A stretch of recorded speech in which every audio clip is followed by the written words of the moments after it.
Olá, pessoal! Hoje eu trouxe a minha colega Alice Francisco, já esteve aqui no canal, e ela vai falar sobre um assunto muito importante, o câncer de mama.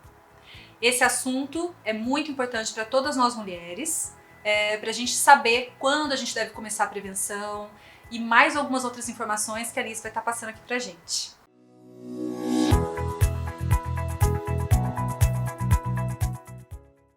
Para as pessoas que estão assistindo aqui a gente hoje no canal e a gente está falando sobre um tema super importante que é câncer de mama, o que você gostaria de falar para essas pessoas? Quando começar a prevenção? Tanto para homem, que homem também pode ter câncer de mama, acho importante a gente falar sobre esse assunto. O câncer de mama é um assunto que a gente já sempre fala, né? Mas ainda tem muita dúvida. A prevenção, para homem, de uma forma geral, a gente não costuma indicar.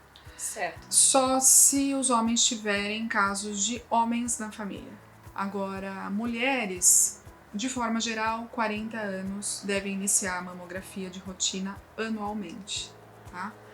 A única exceção a esse caso são as mulheres que têm histórico familiar de câncer de mama, então elas devem iniciar de acordo com a idade do primeiro caso na família. Se o primeiro caso foi em mulheres abaixo dos 40 anos, a gente vai avaliar que idade que iniciou e iniciar 10 anos antes desse primeiro caso. Então a grande preocupação nessas mulheres muito jovens é a relação com o histórico genético, né? Como foi o caso da Angelina Jolie, certo, né? Que retirou as duas mamas, que fez a reconstrução das duas mamas. Ela tinha um gene BRCA. Ela tinha uma alteração genética.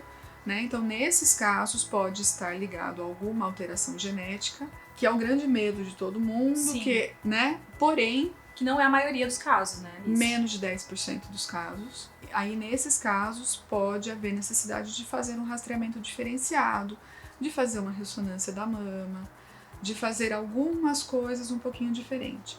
Porém, quem tem caso muito jovem pode começar a mamografia numa idade um pouquinho mais jovem, tá? Mas de forma geral, população geral, 40 anos, começar a mamografia todo ano. Falando desse caso, mais que não é a maioria dos casos, mas que é uma preocupação para as pacientes, quando que um paciente é solicitado para ele fazer um teste genético em relação ao câncer de mama? Tá, o teste genético a gente solicita. O ideal é sempre a gente começar a testagem genética por uma pessoa que tem o câncer, tá? Perfeito. Ou se a gente avaliar uma família como um todo, quem é a pessoa daquela família que tem mais chance de ter uma alteração genética, se eu não tiver como testar quem tem câncer, tá? Às vezes aquela pessoa que tem câncer já faleceu, né? E às vezes a gente tem que testar quem tem mais chance de ter uma alteração, certo. Tá? Então, quem que pode ter predisposição, por exemplo? Quem tem histórico familiar de câncer muito jovem, né? Geralmente abaixo de 35, 40 anos. Quem tem muitos casos na mesma família. Muito caso de câncer infantil também é uma coisa que a gente tem que ficar atento. Perfeito. Tá? Câncer de mama em homem, todos os casos têm que ser testados. Certo. Câncer de ovário, todos os casos têm que ser testados. Tá? Então são só alguns exemplos, porque existe uma infinidade de síndromes hereditárias ligadas ao câncer. Do câncer de mama, a principal é igual a da Angelina, que é o do BRCA, mas a gente faz a pesquisa num pequeno número de casos só, porque é a minoria. Se a gente olhar de 100 mulheres com câncer de mama, a gente vai achar 90 delas que não tem caso nenhum na família, né? Então, a grande maioria dos casos, a gente ou não sabe por que aconteceu, ou se a gente for relacionar a alguma coisa, a gente pode relacionar a estilo de vida, a obesidade, a sedentarismo, a outros fatores que também a gente não vai ter certeza que causou. Sim. Mas se a gente puder tentar melhorar alguma coisa na vida, seriam algum desses fatores. Então, assim, é até importante pra gente saber que, assim, nos 90% dos casos, a gente pode fazer alguma coisa, né? A gente pode fazer com o nosso estilo de vida. Então, mantendo um peso, fazendo atividade física. A gente sabe que o cigarro está associado com muitos tipos de cânceres. Então, para câncer de mama, acredito... Para o câncer de mama, a gente tem uma influência importante do álcool. Do álcool. Olha, isso é bem interessante também. O cigarro, né? Não tem tanto peso. Claro que é importante para a saúde global. Mas o álcool para o câncer de mama tem uma influência importante. Em relação ao tratamento, Alice, todo câncer de mama é necessário uma cirurgia ou outros tipos de tratamento? Vamos falar um pouquinho sobre isso agora. O tratamento, de uma forma geral, a grande maioria dos casos, a gente vai fazer algum tipo de cirurgia, né? A exceção de alguns casos onde a doença já tem metástases, né, que é o câncer implantado em outros locais do corpo, a gente vai ter algum tratamento cirúrgico. O que a gente vai fazer de cirurgia vai depender do estágio em que a doença está, do estágio em que a doença foi diagnosticada.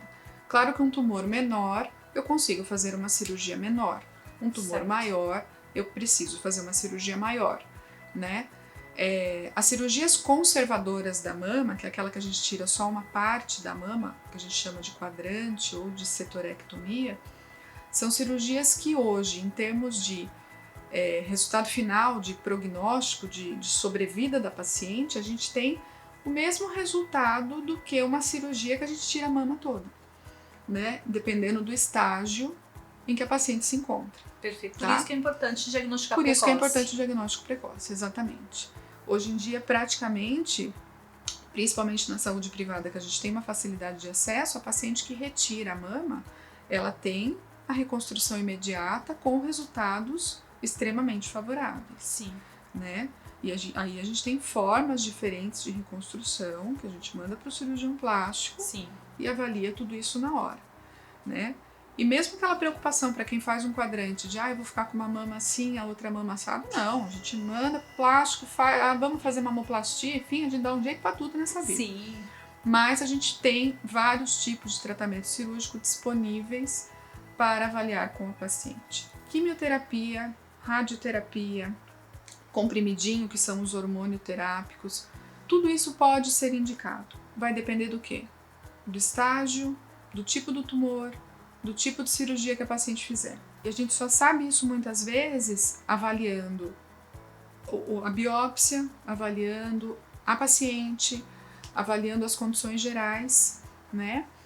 E tendo acesso aos resultados de exame. Mas é um monte de coisa junto que a gente avalia, o mastologista avalia, junto com o oncologista clínico, junto com o radioterapeuta, junto com o cirurgião plástico, para decidir qual que é a melhor forma de tratar a paciente. Claro que o diagnóstico precoce sempre é a melhor coisa, para que a gente possa fazer o menor tratamento possível em quantidade, em intensidade de tratamento, mas a gente tem alternativas cirúrgicas e clínicas suficientes para ter alto índice de cura. Outra coisa super importante é que, não sei se todos sabem, mas a reconstrução de mama ela pode ser feita de forma imediata.